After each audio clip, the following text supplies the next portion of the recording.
Would English be better if it was written like this? Or perhaps like this? Or even like this? These were all genuine attempts to improve English spelling. From monks to American presidents, many people have tried. So why have they all failed? Let's find out in another Rob Words. I've said it before, and I will say it again. English spelling is a nightmare. Our letters make different sounds depending where you put them, and the same sound can be made in a multitude of ways. Having 9 ways to pronounce that is utterly unacceptable, and let's not even get started on silent letters. Ask any learner of English and they'll tell you its spelling is especially nonsensical. Ever since we drafted in the Latin alphabets to write our distinctly non-Latin language, we've been fighting an uphill battle. Numerous brave individuals have sought to make our literary lives just a little bit easier. Did you know that President Theodore Roosevelt nearly destroyed his reputation in the pursuit of better spelling? So let's explore some of these attempts and ask why they failed, if simplifying English spelling can ever be achieved, and whether or not it might even be happening right now. Let's go. So would English be better if it looked like this? Because if the first known proper attempt to fix English spelling had caught on, this is what it would look like now. This is the medieval brainchild of a fella called Orm, or Orrmin, whose name means dragon if you're being charitable, or worm if you're not. And Orrmin was quite the character. So Orrmin was a monk living in England in the 12th century, and at the time, the only literate people were monks and scribes. That is Gabe Henry. He's going to be our expert guide as we meet the men, for some reason they are all men, who tried to fix English spelling. Gabe has spent the last decade researching failed attempts at spelling reform and actually just published this book, Enough is Enough, on that very subject. This book basically inspired this video, so let's hear more from Gabe about our medieval monk Orrmin. His beef with the English language was that there was no consistent way of denoting a short vowel versus a long vowel in our spelling. Today we have the silent E. You put the silent E at the end of a word after a consonant, and it often elongates the vowel that comes before it. So like fire versus fir, F-I-R. Orrmin didn't have this convenience at the time, so his solution to distinguish short and long vowels was whenever there's a short vowel, the consonant that follows it gets doubled. So your name, Rob, would be spelled R-O-B-B. Right. So today we have something called the name sound, because name is a good example of it. The E at the end of name tells us it's name with a long vowel sound, not nam with a short one. But this convention didn't exist in Orrmin's time. Name would have been written something like that, and you'd have had to guess how to pronounce the A. So as Gabe says, Orrmin decides the solution is to double every consonant that comes after a short vowel. It's something English already did, and we continue to do sometimes. Look at bite, long vowel, now bitten, short vowel, and the double T tells us it's bitten, not biten. But we don't do it a lot. For example, we don't double the T in lot, despite the short vowel. However, Orrmin reckoned we should do it every single time. He produced a massive book of Christian homilies in his new look English, and he named the book after himself. He called it the Ormulum, which I think is absolutely hilarious. And so, by the way, is the text. It includes, for example, a dedication to his brother, Walter, and just look at it, double letters everywhere. Words like Walter, Walter, and after they get 2 double letters. Elsewhere in the book, terms like alderman get 3. Orrmin gives a stern warning at one point to anyone planning to reproduce his work too. He warns them to keep all of his repeated letters intact, lest they fail to, in English, write right the word. Bizarrely though, it seems no one ever did choose to distribute Orrmin's work. Only one copy of the Ormulum exists, and it's the one by his own hand. So why didn't his system catch on? The problem is, once you start getting words that are multisyllabic, that word just stretches on and on. It's like every word becomes the word Mississippi. So I don't think scribes were happy about this. Scribes already spent morning to night copying biblical texts by candlelight, by sunlight, and they were paid by how many works they could produce. And I think this just tacked on so much time.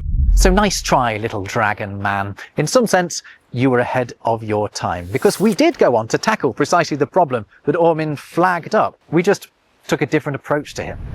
Now, if you thought Orrmin's English looked ridiculous, wait until you see our next failed attempt to fix our language. This was an effort to improve English from the outside. The Frenchman Auguste Thibaudein, or Auguste Thibaudein to his friends in Victorian England, proposed that English should stop looking like this and start looking like this. His simplified spelling proposal was to replace all vowels with numbers. So he drew up this 3x3 grid, numbered 1 through 9, and to each number he gave a corresponding vowel sound. So the number 1 would correspond to the letter U, as in the word view.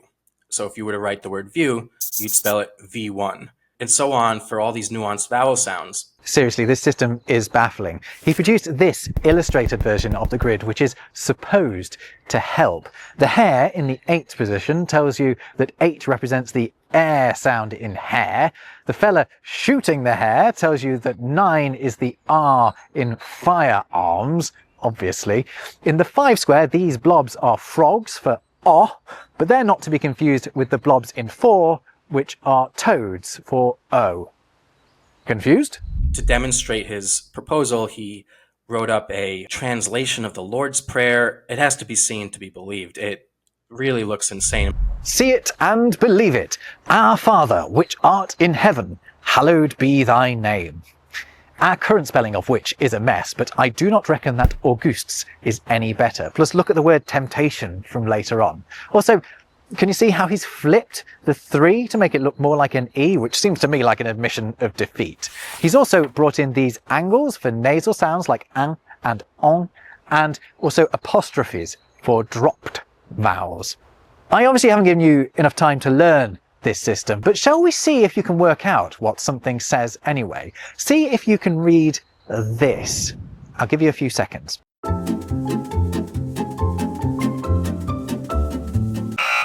It's English is a silly language. Unfortunately, this system does rather force you into Auguste's own French accent. Part of the genius of this numbers for vowels system, in Thibaudain's view anyway, was that the same numbers could be deployed in any language. He gives examples in French and German. But French, for example, has some vowel sounds that we don't, meaning some numbers go unused in English. Anyway, as if that's the biggest problem with it, what if you just want to write a number? Is that 26 or the word we? Auguste's aim was a noble one. English does have a massive problem with its vowels. We have many more vowel sounds than vowel letters, so drafting in numbers as reinforcements makes its own kind of sense. And would learning this grid actually be any more effort than having to learn the inconsistent arrangements of vowels in every word in the English language, as we currently have to do? No, I don't think it would be more effort. But look at it. Roman letters mixed with Arabic numerals, it just looks wrong. Désolé, Auguste. It's not for me. Now, Auguste wasn't the only outsider who tried to make English a bit more numerical, as we'll find out shortly. But you could argue that his 19th century proposal was ahead of its time. For a mere 150 years later, we would enter the digital age, where everything can be expressed through numbers. And you can have confidence as you navigate this digital world thanks to this video's sponsor, NordVPN. NordVPN does all the usual things that a VPN does, like help you surf the net like you're abroad and watch TV shows from around the world. But it also does so much more. Its Threat Protection Pro feature helps keep you safe wherever you go online, whether or not you've got the VPN switched on. For example, if you ever get lured into a fake shop by an offer that seems too good to be true, and is, Threat Protection Pro will tell you it's fake before the scammers nab your money. It'll also steer you away from phishing sites and help you dodge malware.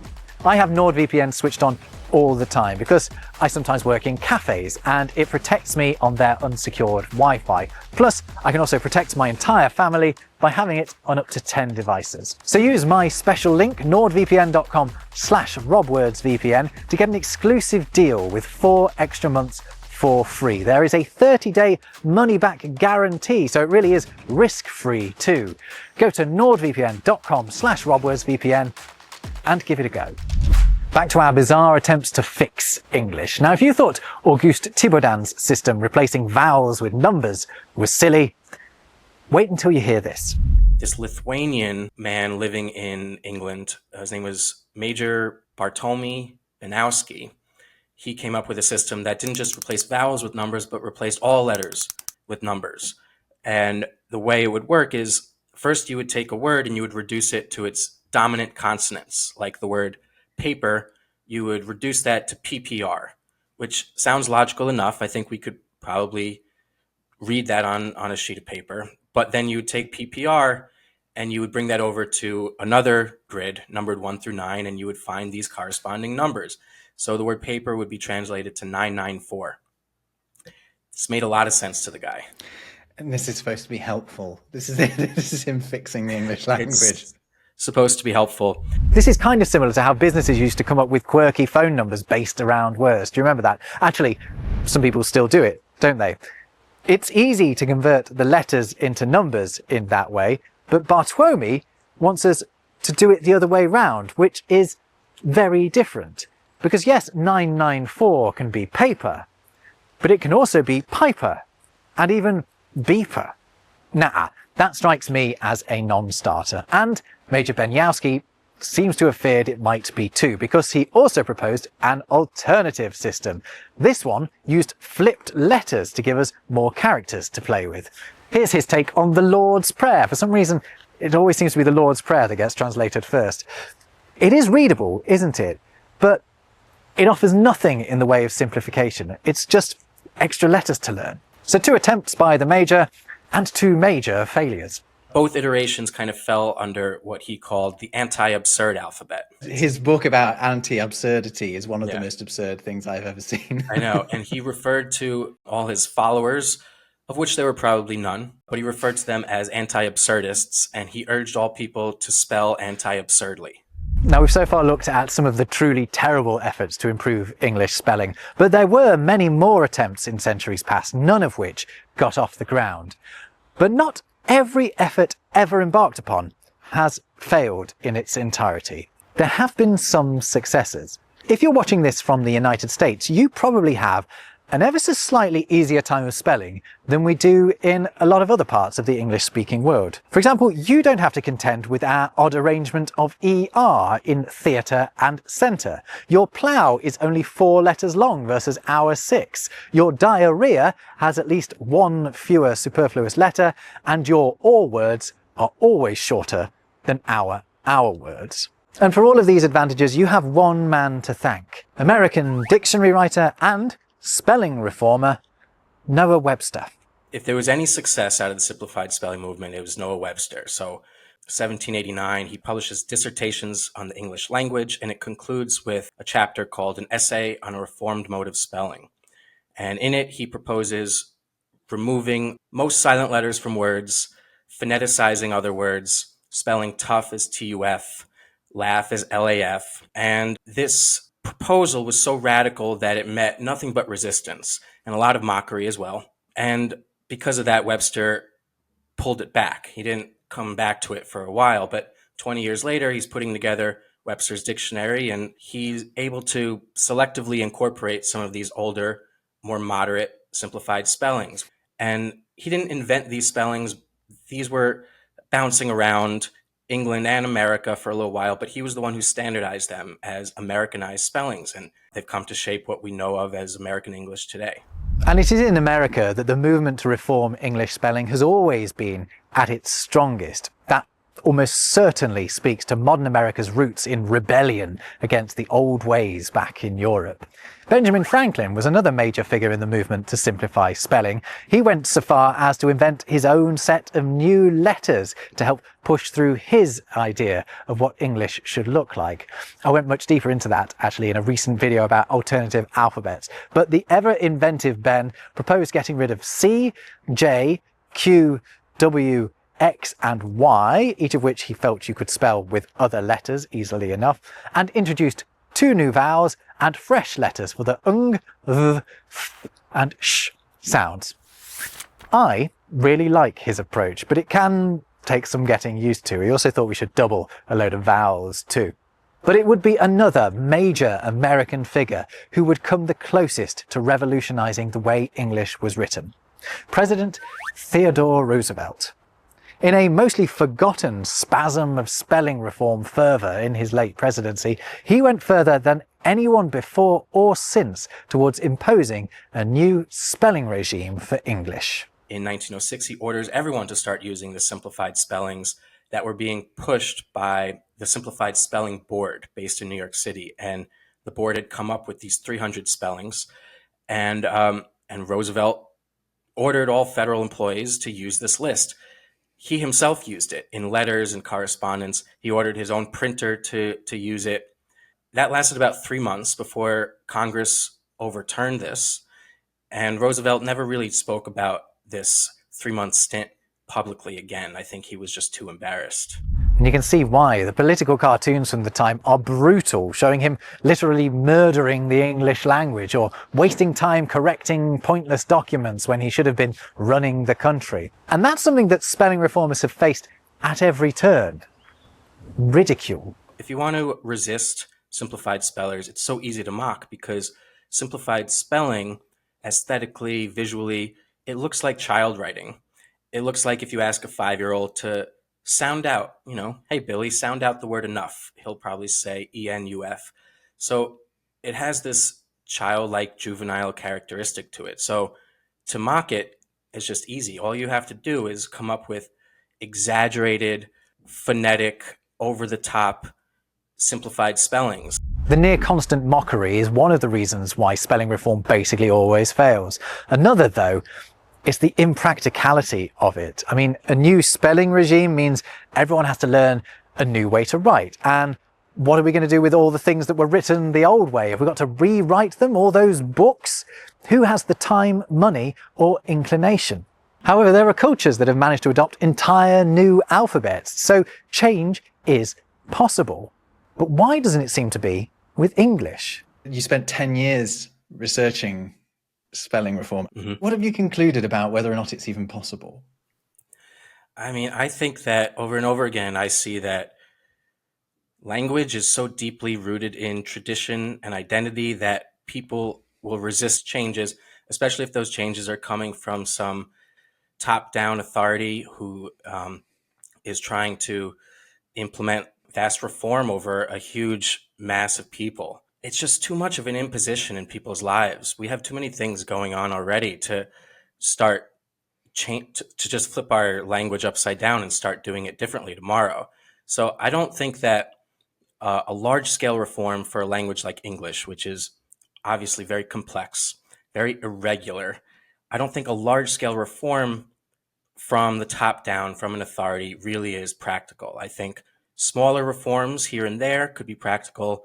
Other languages, because most other languages are much more regular, and many other languages have language authorities, language academies. They can mandate changes. They can implement some minor changes, but I don't think it's quite practical in English.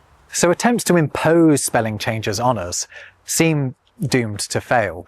But left to our own devices, is it possible that we might be simplifying spelling anyway? For hundreds of years, these reformers were trying to push their simplifications upon the public to basically no success. But when left alone, our language now seems to be naturally simplifying to meet the needs of our fast-paced, interconnected society. And words like though, spelled THO, or through, spelled THRU, are more common now than Noah Webster ever could have predicted when he proposed those changes in in the 1700s. Right? And this was obviously more of a thing 20 years ago, but text speak, what are you doing today? What was that if not a form of spelling reform?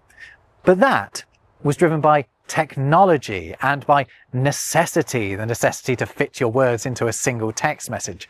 It was not driven by some language authority. So I think spelling simplification is already happening. It's organic and it's slow, but it's happening. But something I suppose we should ask is, do we actually want it to?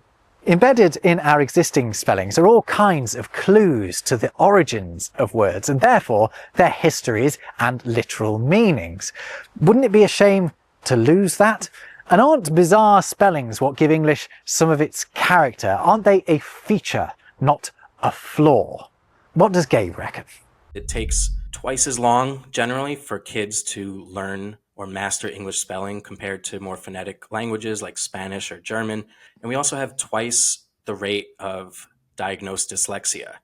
And I don't think we need to be holding on to those two issues as though it's our badge of national honor that we have complicated spelling and we have national spelling bees and this is just who we are. I think it's great and it's beautiful in its own way, but practical, I don't know if we need that.